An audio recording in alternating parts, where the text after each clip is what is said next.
سلام عليك صلوات الله عليك.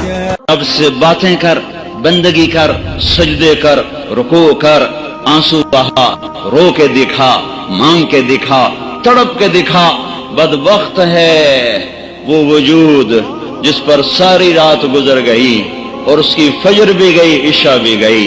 تہجد کا میں رونا کیا روں؟ تہجد کا رونا تو تب روتا کہ مجمع نمازی ہوتا. یہاں تو فرض نماز ہی ختم ہو گئی ہے، تہجد کے رونے کیا روئے جائیں.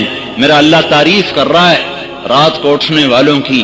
تتجافى جنوبهم عن المضاجع يدعون ربهم خوفا وطمعا ومما رزقناهم ينفقون كانوا قليلا من الليل ما يهجعون وبالاسحار هم يستغفرون. یہ اللہ تعالیٰ ان کی تعریف کر رہا ہے جو راتوں کو اٹھتے ہیں، اللہ کے سامنے روتے ہیں، اللہ سے باتیں کرتے ہیں، نمازیں پڑھتے ہیں، سجدوں میں سر رکھتے ہیں. اللہ انہیں دیکھ دیکھ کے خوش ہوتا ہے. تتجافا، تتجافا، کتنا خوبصورت لفظ اللہ نے کہا ہے تتجافا. اس کا ظاہری ترجمہ یہ ہے کہ وہ بستروں سے جدا ہو جاتے ہیں، بستروں سے جدا ہو جاتے ہیں اور اللہ کے سامنے کھڑے ہو جاتے ہیں. رابعہ بصری رحمت اللہ علیہا رات کو غسل کر کے کپڑے پہن کے اپنے خامن سے پوچھتی آپ کو میری ضرورت ہے؟ کو یہ بستروں سے جدا ہو جاتے ہیں. لیکن اس کا اصل ترجمہ کیا ہے؟ اس کا اصل ترجمہ کیا ہے؟ تتجافا. اس کی اصل ہے جفا. جفا، جفا کہتے ہیں بے وفائی کو، بے وفائی کو. تو کتنی خوبصورت بات اللہ کہہ رہا ہے کہ یہ وہ لوگ ہیں، یہ وہ میرے بندے ہیں جو مجھ سے وفا کرتے ہوئے اپنے بستروں سے بے وفا ہو جاتے ہیں. بے وفائی بڑی بری بات ہے، یا تو بڑا بے وفا آدمی ہے. تو ہمارے ماحول میں بے وفائی بڑی بری بات ہے، وفا بڑی اچھی بات ہے. تو میرے رب نے کیا خوبصورت بات فرمائی ہے. تتجافى جنوبهم عن المضاجع. یہ میرے وہ پیارے بندے ہیں کہ اپنے بستر کے بے وفا بن جاتے ہیں اور میرے وفادار بن جاتے ہیں. جسم ٹوٹتا ہے، نیند آتی ہے، اب اٹھاتے ہیں، منہ دھوتے ہیں، چھینٹے مارتے ہیں. آپ نے فرمایا مبارک ہو اس شخص کو جو تہجد میں اٹھا، وضو کیا، مصلی بچھایا، پھر بیوی کو بھی اٹھایا، وہ نہ اٹھی تو اس کے منہ پہ پانی کے چھینٹے مارے.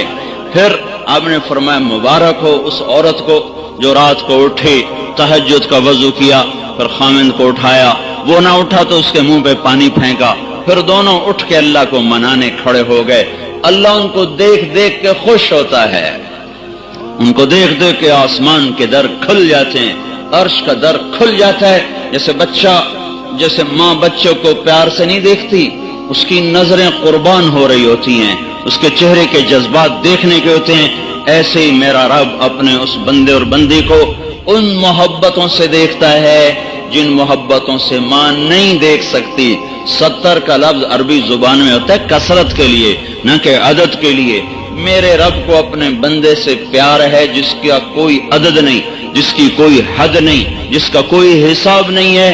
اللہ تعالیٰ نے فرمایا داؤد، اے داؤد، اگر ان مردان کے نافرمانوں کو پتہ چل جائے، یہ نافرمان مردوں عورتوں کو پتہ چل جائے کہ میں ان سے کتنا پیار کرتا ہوں، صرف ان کو یہ خبر ہو جائے کہ ان کا اللہ ان کی ساری نافرمانیوں کے باوجود ان سے کتنا پیار کرتا ہے، تو ان کے جوڑ آپس میں جدا ہو جائیں، اکٹھے نہ رہ سکیں. اگر ان کو میری محبت کا پتہ چل جائے کہ کتنی ہے تو ان کے جوڑ سلامت نہیں رہ سکتے، ان کے جوڑ ٹکڑے ٹکڑے ہو جائیں گے.